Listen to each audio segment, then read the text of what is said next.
हमें फायदा देता है। एक साथ ना डालकर हम थोड़ा थोड़ा डालें, क्योंकि कई बार क्या होता है ये क्रिस्टल्स यहाँ फंस जाते हैं, तो डायरेक्ट भी हम अप्लाई कर सकते हैं। बड़े क्रिस्टल कुछ दूसरे सॉल्ट है जिनके छोटे क्रिस्टल है, उनको आप फनल से कर सकते हैं। थोड़ा थोड़ा पानी आप कैरी कर सकते हैं। हाँ, डिस्टिल वाटर हमारे पास वॉश मॉडल में रहता है, जिसमें वॉश मॉडल रहता है, तो स्लोली ये अगर हम देखा जाए तो आराम से जाएगा धीरे धीरे। तो जनरली मैं जो प्रैक्टिस करता हूँ, इस दिक्कत से हम सभी फेस करते हैं। एक सिंपल पेपर भी मैं ले लेता हूँ, पेपर यानी कोई भी सॉल्ट अगर मेरा है तो मैं पेपर को भी कर सकता हूँ यूज, जिससे मुझे ड्राइव करने में इजी रहता है, उसमें पोर करने में इजी रहता है। गर्म हो रहा होगा बिल्कुल, जब आप सॉल्ट को मेजर करेंगे तो आपको थोड़ा गर्माहट एहसास होगी, क्योंकि सॉल्ट जब पानी में घुलता है थोड़ा सा गर्मी उसमें एनर्जी निकलती है। नॉर्मली मैं ये भी यूज कर लेता हूँ, जीरो से मैंने स्टार्ट किया, जैसे करने के बाद इसको भी मैं कैरी कर लेता हूँ। इससे क्या रहता है कि डायरेक्ट हम अपने वॉल्यूमेट्रिक फ्लास्क में डाल सकते हैं, कोई क्रिस्टल हमारा रह ना जाए, बस इस चीज का हमें केयरफुली कर बता देते हैं।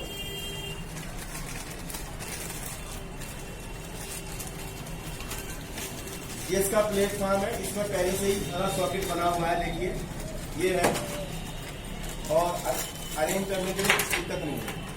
इसमें ये सर्किट है, इसके अंदर आपको ये सेल डालने में तो आपको सभी को आते हैं, ये बना हुआ है, आपको इसमें से कुछ विशेष नहीं करना, बस आपको इतना आसान एक्सपेरिमेंट बना के दिया है उन्होंने। आपको ये देखिए इसके अंदर ना, और ये इसके सॉकेट है, आपको इसके अकॉर्डिंग ही लगाना है, रिवर्स नहीं लगाना है, टूट भी सकता है। इसमें नीचे से ले जाके ऐसे बड़े आराम से ऐसे ले जाके ऐसे कर दीजिए तो ये लॉक हो जाएगा। लॉक हो गया ना? हाँ। और इसमें ये लॉक होने के बाद ये लॉक हो गया, अब ये निकल भी नहीं सकता। नीचे से देख लो लॉक लग गया है, हो गया। अभी मैग्नेट जब घूमेगी तो हिले ना, लॉक हो गया ना। इसके बाद ये है, इसे पहले आपको ऑन ऑफ का स्विच भी है इसमें, लेकिन पहले इसमें सेल डालेंगे। सेल भी आपके किट में आए, सब कुछ आया है, ये बना हुआ है। ये 10th के लिए भी है और हम 12th के बच्चों को भी दिखा सकते हैं, जो इंडक्शन वाला है। इसमें सेल डालेंगे, अभी सेल डालेंगे, आपसे अटैच होते हैं। इट इज मूवेबल, ठीक है। इसको आप अपने कन्वीनियंस के हिसाब से इसको मूव कर सकते हैं, ठीक है। आगे पीछे इसको किया जा सकता है, ठीक है। Next second part is body tube. Body tube कौन सी? जिसमें हमारा लेंस सिस्टम अटैच है, आईपीस और ऑब्जेक्टिव लेंस जिस ट्यूब में फिक्स है उसको हम कहते हैं बॉडी ट्यूब, ठीक है। अब आप यहां देखेंगे, जिस और स्टूडेंट आंख रख के देखता है, जो आंख के पास है, दैट इज आईपीस। अब ये बॉडी ट्यूब कैसी है देखिएगा, इस साइड से देखेंगे कैसी होलो है, खोखली है, ठीक है। तो इसमें ये आईपीस फिक्स हो जाता है। इसी तरह से नीचे जो दूसरा एंड है बॉडी ट्यूब का, उसमें क्या अटैच है? एक मूवेबल डिस्क शेप नहीं देना, ठीक है। तो जब चूने का पानी तैयार हो जाए, जैसे कि हमने यहाँ तैयार किया हुआ है, उसको आप एक टेस्ट ट्यूब के अंदर ले लें। दूसरी टेस्ट ट्यूब में भी आप उसी पानी को, चूने के पानी को ले लें। फिर इसके लिए आप एक स्ट्रॉ, एक पाइप है जो नॉर्मल जो जूस की दुकान पे मिलता है, वहां से इसको मंगा लेंगे, और इस पाइप के अंदर आप अपनी हवा सांस की फूकेंगे।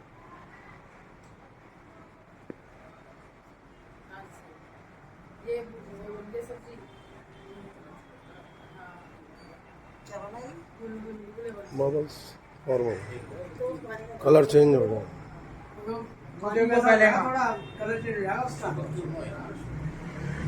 वाइट। दोनों में आप अंतर दिखा सकते हैं कि दोनों का कलर चेंज हो गया। अब ये चेंज क्यों हुआ ना?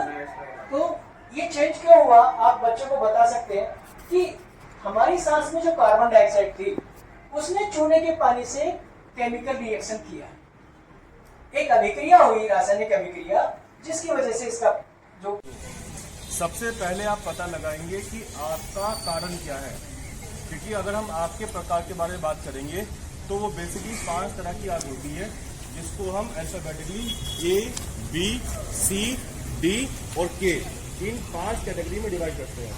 जो कैटेगरी ए है उसके अंदर कागज, लकड़ी, रबड़ या प्लास्टिक की आग।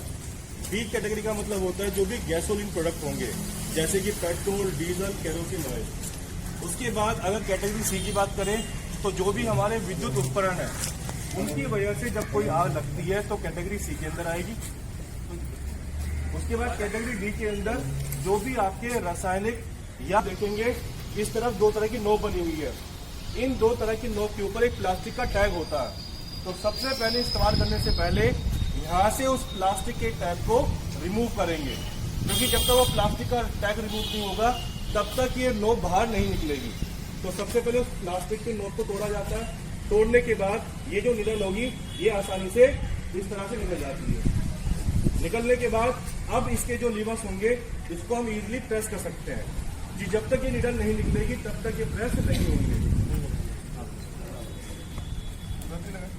उसके बाद जब भी आप आग को बुझाएंगे तो हमेशा आग बुझाते वक्त जितना भी, जहाँ पे भी, जिस जगह पे आग लगी हुई हो उस आग लगी जगह से आप लगभग 7 से 8 फीट दूर खड़े होंगे। दूसरी बात, जिस तरफ भी हवा की डायरेक्शन, हवा की दिशा हो उसके हमेशा अपोजिट डायरेक्शन में खड़ा होना है। अगर आग मेरी तरफ आएगी तो मैं इस तरफ नहीं, दूसरी तरफ खड़ा होऊंगा। इस बात का ध्यान रखना है कि जिस तरफ भी हवा की डायरेक्शन होगी, दिशा होगी, उसके हमेशा अपोजिट डायरेक्शन में खड़ा होना है। तरीका मैंने आपको बताया। इसके अंदर एक फॉर्मूला है पास, P for pull, A for aim, S for squeeze और S फॉर स्वैप। सबसे पहले हम पुल करते हैं लीवर को, उसके बाद एम करते हैं होस पाइप की मदद से, उसके बाद स्क्वीज किया जाता है, उसके बाद इसको हम स्वैप करते हैं। अब देखिए कि इस समय हवा की डायरेक्शन ना उस तरफ है, देखो। तो हम इस तरफ, तो अगर हम उधर खड़े होंगे तो हमको हार्म हो सकता है, तो हम इसको यहाँ से एक्सटिंग्विश करेंगे। उसके बाद हमने इसका जो निडल थी नोक की उसको रिमूव कर दिया, पुल कर दिया हमने। उसके बाद हम एम करेंगे, जो भी हमारा होस पाइप है जहाँ से आग निकल रही है उसकी तरफ इसको एम करा जाएगा। उसके बाद लीवर को हम स्क्वीज करेंगे।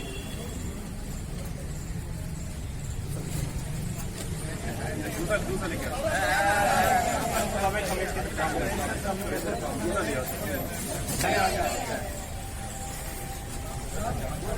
जब भी आप करेंगे तो इसको झाड़ू के, और जो आपकी आग होगी वो आसानी से बुझ जाएगी। क्योंकि अग्निशामक यंत्र एक काफी ज्यादा आसानी से इस्तेमाल करने वाला यंत्र है।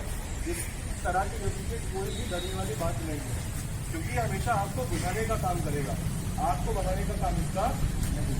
लेकिन बस मुझे एक सावधानी की बात याद रखनी है कि जब भी इसको इस्तेमाल करेगा हम किन किन सावधानियों को अपने ध्यान में रखें।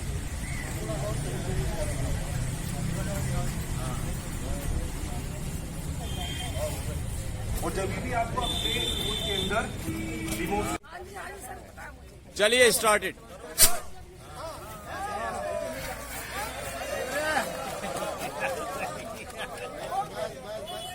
आपके पास ही रहे, ऐसा मत निकालने के बाद आपकी कॉपी किसी दूसरे दस्त में चली जाए।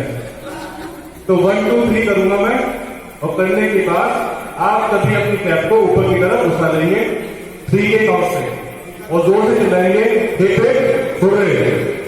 1 2, और सातों चल रही है, कैप भी चलेगा, साथ में आप भी चलेंगे। 1 2